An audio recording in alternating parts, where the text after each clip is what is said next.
So I wish I had noticed a moment ago that for problem 15, you're doing all the same problems essentially as problem number 14, except you're solving by completing the square instead. So that could have saved me some time.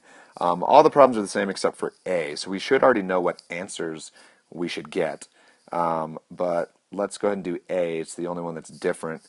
A says x squared minus 8x minus 11 equals 0.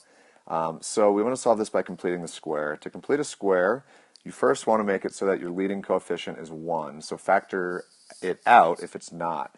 But ours is, so now we're going to say x something squared. We'll still have that minus 11 on the outside. I focus on my x squared and my x terms to start. So x minus what, or x plus what? Well, take half of that number. X minus 4 squared minus 11. But now this is different, because if I expanded x minus 4 squared, I would get x squared minus 8x plus 16. So I need to subtract 16 to balance this. But to make it consistent for all your problems, what am I really doing by balancing it by subtracting 16? Well, I am subtracting this number squared times my leading coefficient. If you think of it like that, all these problems, completing the square problems, will all work the same way.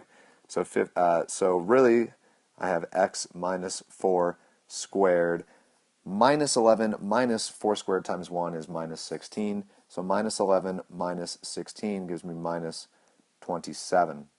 Now if we want to solve this, we need to solve using the square root method, which means add 27 to both sides. So x minus 4 squared equals 27.